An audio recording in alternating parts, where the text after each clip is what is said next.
मुबारक हो, बेटी हुई है, नर्स ने कमरे से बाहर निकलते ही कहा। साजिद का दिल डूब गया। वो ऊपर से खुश दिखने की कोशिश कर रहा था, मगर उसके अंदर जैसे अंधेरा छा गया था। ये तीसरी बेटी थी।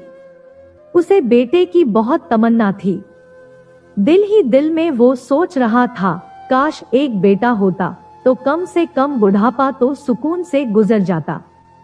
वो रो रो कर दुआएं मांगता कि उसके यहाँ अब कोई बेटा पैदा हो। कभी किसी नेक आदमी से मिलता तो उसे भी इसी दुआ के लिए कहता।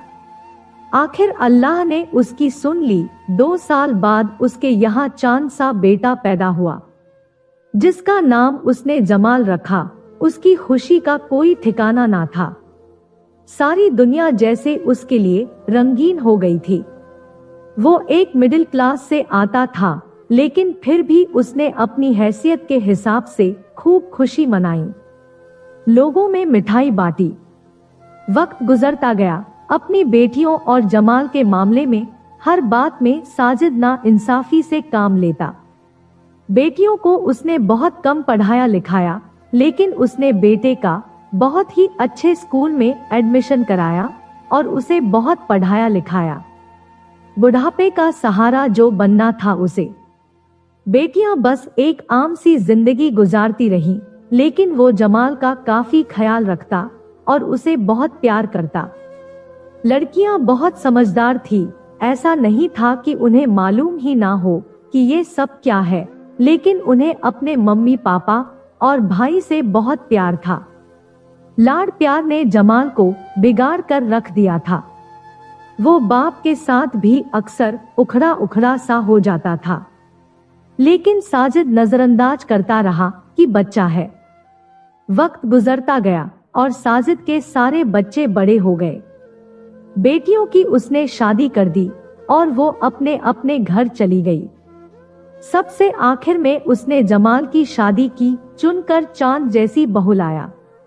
बेटियां पहले ही अपने घरों को सुधार चुकी थी और अपने अपने घरों में खुश थी।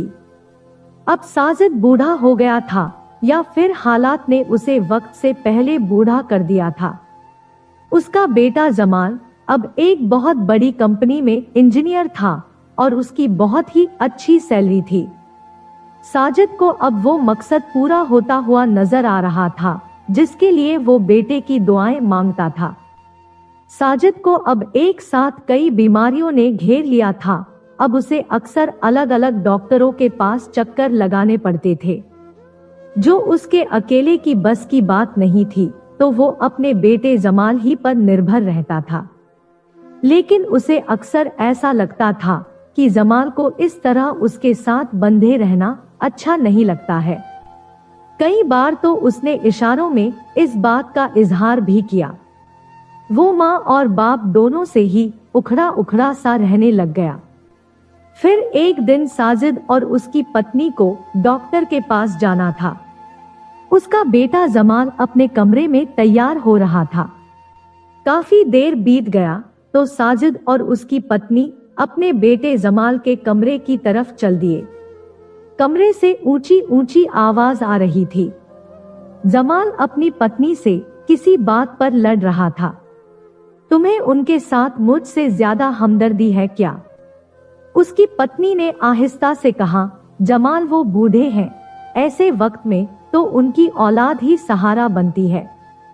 जमाल गुस्से से बोला, अरे छोड़ो, कितना कोई सहारा बने, खुदा उनको ऊपर ही उठा ले तो अच्छा है। सुबह शाम उन्हीं को देखूं या अपनी जिंदगी भी गुजारूं? क्या मेरी अपनी कोई जिंदगी नहीं? जमाल बस बोले जा रहा था। बेटे की ये बातें सुनकर साजिद के कान सुन्न हो गए। दिमाग में अंधेरा छा गया। इससे आगे जैसे उसे कुछ सुनाई ही ना दिया। उसकी नजर अपनी बीवी पर पड़ी तो वो जमीन पर गिरी पड़ी थी। शायद अपनी कोख से जन्म दिए बेटे के मुंह से ये सब सुन ना पाई थी। साजिद ने जोर की चीख मारी और अपनी पत्नी को पुकारा। हॉस्पिटल ले जाया गया, लेकिन इसके बाद वो उठ ना सकी। ब्लड प्रेशर की पेशेंट थी, ब्लड प्रेशर इतना बढ़ गया कि दिमाग की नस फट गई। साजिद की दुनिया ही अंधेरी हो गई। बेटियों की शादी के बाद बस एक वही तो थी जो उसका बहुत ख्याल रखती थी। उसके इस दुनिया से चले जाने के बाद अब उसने अपने बेटे जमाल को घर से निकाल दिया। जब बेटे का आसरा खत्म हुआ तो खुद ही उसके अंदर हिम्मत आ गई। अब वो खुद ही हिम्मत करके जहां जाना होता था चला जाता था।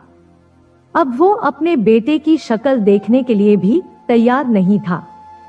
बेटियों से बाप की तकलीफ देखी नहीं जाती थी। उनमें से कोई ना कोई अपने बाप के पास आ जाती। तीसरी वाली बेटी ने तो जिद करके अपने पापा को अपने घर के साथ जुड़ा हुआ घर लेने पर मजबूर कर दिया।